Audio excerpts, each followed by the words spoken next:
नमस्कार, इन खबर में आपका स्वागत है। धीरे धीरे गुजरात चुनाव का प्रचार जोर पकड़ने लगा है और इसी बीच कांग्रेस ने जारी कर दिया है अपना घोषणा पत्र।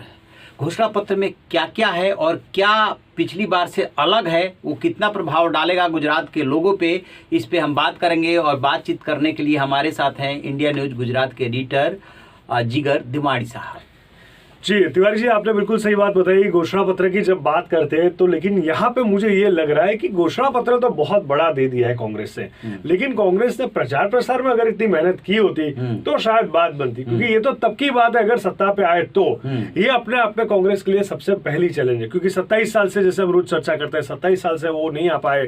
अभी देखिए उन्होंने जो घोषणा पत्र शामिल किया है, आपने देखा होगा आज जो प्रेस कॉन्फ्रेंस की थी, बहुत सारे खासतौर पर रीजनल के जो बड़े नेता है कांग्रेस के, वो उसमें शामिल नहीं हुए थे और कहीं कुछ ऐसा माहौल नहीं बना। आपने देखा होगा जब 2014 में जब पहली बार पीएम बने थे नरेंद्र मोदी, तो एक माहौल देश भर में था, जो हम बोलते हैं एक हवा थी उनके नाम की, और एक पूरा ऑरा क्रिएट किया गया था, चाहे सेंट्रल लीडरशिप की बात करें, रीजनल लीडरशिप की। लेकिन यहाँ पे कांग्रेस ने जो मैनिफेस्टो जारी किया तो ऐसा लग रहा है कि एक बस एक फॉर्मेलिटी का भाग था। तो ये अपने आप एक बहुत बड़ा सवाल है कि यहाँ तक पहुंच पाएंगे या नहीं।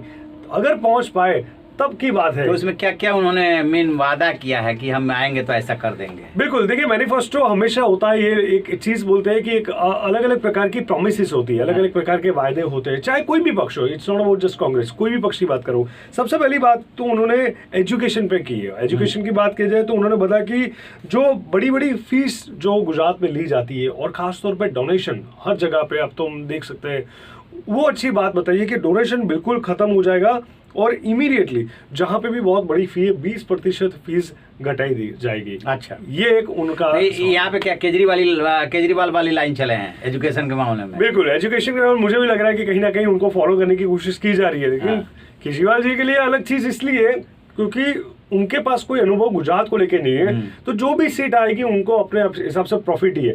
मान लीजिए कि वो अच्छा परफॉर्म नहीं भी कर पाई तो इतनी चर्चा में इसलिए नहीं रहेगी क्योंकि उनका पहला अनुभव गुजरात में। कांग्रेस को लेके बहुत बड़े सवाल खड़े होंगे क्योंकि 27 साल से वो नहीं जीत पा रहे। उसके अलावा उन्होंने जो 2017 में भी बात की थी वो वापस रिपीट की और बोला कि सबको अपना घर देंगे। तो ये सारी चीजें जो रिपीट भी हुई है, कई सारी चीजें SC, ST, OBC और लघुमती को लेके भी उन्होंने बात बताई है। उन्होंने कहा है कि सबसे पहले ये जो अत्यंत आंदोलन हुए थे और जो लोगों ने कहीं ना कहीं अपनी चीजें गंवाई है आंदोलन की वजह से, उन सबको वो सारी चीजें दी जाएगी। तो कहीं ना कहीं ये उनकी भाजपा की जो पाटीदार आंदोलन की बात कर रहे हैं ये। जी बिल्कुल, वस्ती, उन्होंने बोला कि पूरी जो कैलकुलेशन के हिसाब से, जो वस्ती के हिसाब से, जो स्थानिक स्वराज्य की संस्थाओं में जो इलेक्शन के जो समाज के अलग अलग लोगों ने, भाजपा ने जो अनामत जो कैंसिल की थी वो पुनः वो शुरू करेंगे।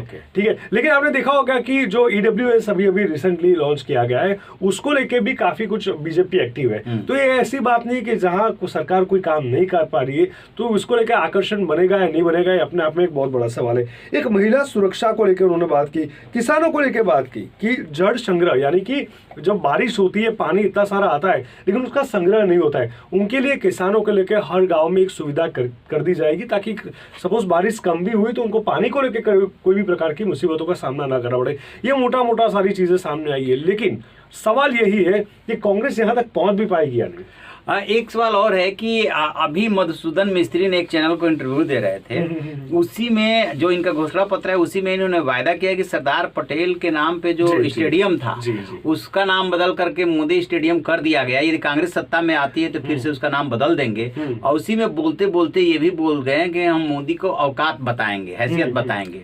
तो क्या लग रहा है कि ये बड़बोलापन है या 2007 वाली जो सोनिया गांधी ने गलती की थी उस दिशा में ये फिर से गलती कर रहे हैं? इसको हम दो हिसाब से देखेंगे। एक तो आपने जो बात की कि पूरे स्टेडियम का नाम है वो वापस सरदार पटेल, ये कहीं ना कहीं एक इमोशनल स्टंट कह सकते हो, क्योंकि इससे कुछ फायदा और तो कुछ होने वाला नहीं। नाम कोई भी रख दो, वो इमोशंस है, यानी कि पटेल पाटीदारों को खुश करने के लिए एक स्टेटमेंट दिया गया। चलो ये बात तो ठीक है, लेकिन जो आपने दूसरी बात बताई कि उनको उनकी औकात बता देंगे, हैसियत बता देंगे, देखिए इस प्रकार के शब्द गुजरात की जनता कभी स्वीकार नहीं करती। 2007 में आपने बिल्कुल ठीक कहा, सोनिया गांधी ने 2007 में गुजरात के ये जो चुनाव के अंदर जो बोला था कि मौत के सौदागर, और नरेंद्र मोदी ने उसको मतों के सौदागर में कन्वर्ट कर दिया था।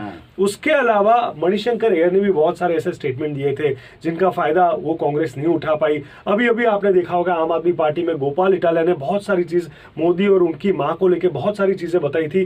तो इस प्रकार के जो बड़बोलापन और ऐसी बातें जब सामने आती है तो लोग समझ जाते हैं कि ये चुनाव जीतने के लिए ये लोग कुछ भी भाषा का प्रयास करते हैं। और गुजरात की जनता नहीं, मैं मानता हूँ कोई भी जनता इस प्रकार की भाषा को स्वीकार नहीं करेगी। तो मतलब ये फायर बैक भी तो कर सकता है ना कि आप देख चुके हैं और ये भी देख चुके हैं कि जब कांग्रेस के नेताओं ने ऐसी बातें की है, चाहे मणिशंकर अय्यर ने जब AICC का सम्मेलन चल रहा था तब बोल दिए थे कि मोदी जी यहाँ करके चाय बेच लें, इससे ज्यादा लायक तो है नहीं। ठीक है, ऐसे राहुल गांधी ने भी उनके बारे में कही थी, सोनिया गांधी 2007 में बोली थी। तो देखने में ये आया है कि जब जब इन लोगों ने ऐसी भाषा का इस्तेमाल किया तब इनको लाभ ही मिला है और बीजेपी ने उस मामले को ज्यादा तूल दिया है। बिल्कुल, ये देखिए यही तो बड़ा सवाल है कि बार बार ऐसी गलती कर रहे हैं, बार बार खामियाजा भुगत रहे हैं, बार बार बीजेपी उसको अलग एंगल से एनकेश कर रही है और बावजूद ये सब हो रहा है। क्यों कांग्रेस पीछे है? यही सारे मुद्दे हैं जिनकी वजह से कांग्रेस नहीं पकड़ पा रही है, लोगों की भावनाओं को समझ नहीं पा रही है कि इस प्रकार की भाषा, इस प्रकार के चुनाव में जनता पसंद नहीं करती है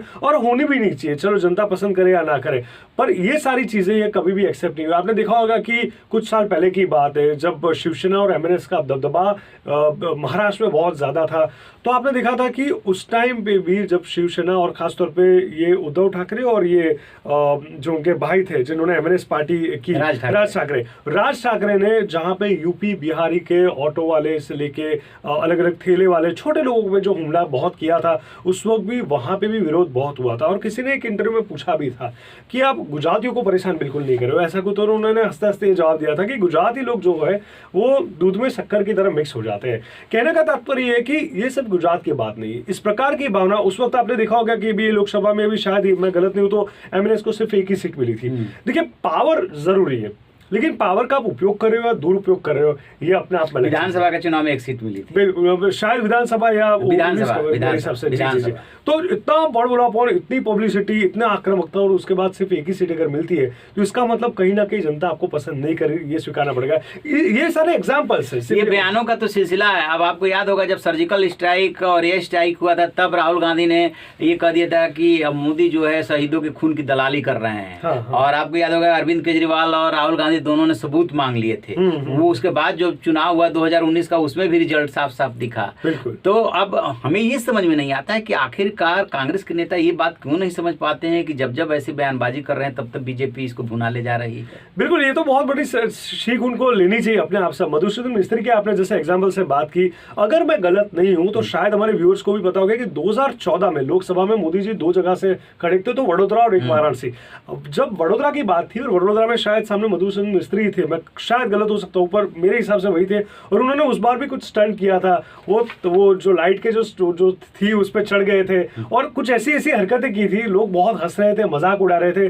तो देखिए आप एक जब जाहिर जीवन में होते हो तो एक मैच्योरिटी पब्लिक भी देखना चाहती है, आपकी क्या भाषा है, क्या इस्तेमाल करते हो, आप क्या डिलीवर करते हो, आपकी प्रोमिस क्या है। हालांकि इलेक्शन है, अग्रेशन है, कुछ ज्यादा बोल देना, ये सब है। एक बात नहीं दिख रही है, आम आदमी पार्टी जो कांग्रेस की कमजोरी के लाभ उठाने के चक्कर में है वहां पे, उसका इसमें कुछ ऐसा दिख रहा है जिससे लगे कि नहीं आम आदमी पार्टी को भी ये कवर कर रहे हैं और जो कमियां है उसको दूर करने की कोशिश कर रहे हैं। देखिए आपने जो शुरुआत में बात की एजुकेशन को लेकर, उन्होंने जो सारी चीजें बताई है कहीं ना कहीं उनको फॉलो करती है। उसके अलावा SC ST OBC का आप देख लीजिए, महिला सुरक्षा कॉमन चीज है, किसानों को लेकर कॉमन चीज है, तो वही सारी रूटीन चीजें उसमें रखी गई है। कोई ऐसे उसमें ऐसा कोई बहुत बड़ी बात नहीं है, ये इमोशनल कार्ड जरूर मान लिया जाए जो सरदार पटेल वाला है। एग्जैक्टली। और दूसरी बात ये भी मैं आपको कहना चाहूंगा, कोई भी सरकार, जैसे अभी ये तो हम कांग्रेस की बात कर रहे हैं, मान लीजिए कि आम आदमी पार्टी ने कोई स्टेटमेंट दे दिया, इंडिया न्यूज का ITV नेटवर्क के एक इवेंट में, एक कॉन्क्लेव में अरविंद केजरीवाल ने कुछ चीजें बताई थी कि जैसे पंजाब की महिलाओं को हम 2000 देंगे और वगैरह वगैरह।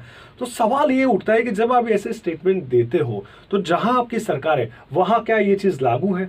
पहली बात तो ये नहीं देखते हैं, ये नहीं देखते हैं। अगर ये जो चीजें बताई जा रही है कांग्रेस की जो 2-3 जगह पे सरकार है, क्या वो चीज यहाँ पे लागू की है? अगर वहां पे लागू नहीं है तो ये सिर्फ बड़बड़ापन है, अगर वहां पे लागू है तो चांसेस पूरे है कि यहाँ पे भी होगा। तो ये चीज आपने देखी, बिजली को लेके भी उन्होंने जो सारे कमिटमेंट दिए उस पर भी आप समझ सकते हो कि कहीं ना कहीं आम आदमी पार्टी को कवर अप करने की कोशिश की जा रही है।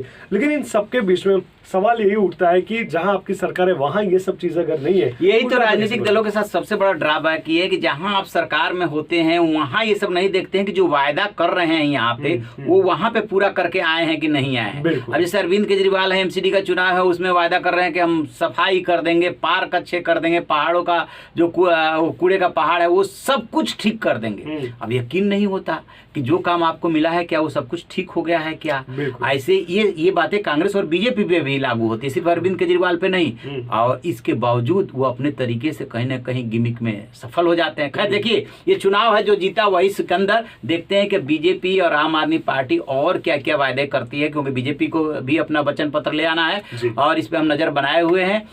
आपको क्या लग रहा है कि कांग्रेस ने जो घोषणा पत्र जारी किया है उससे लोग कितना प्रभावित होने वाले हैं, क्या असर होने वाला है? कमेंट बॉक्स में जाके कमेंट जरूर कीजिएगा। रहिए ना बेखबर, देखते रहिए इन खबर। Thank you.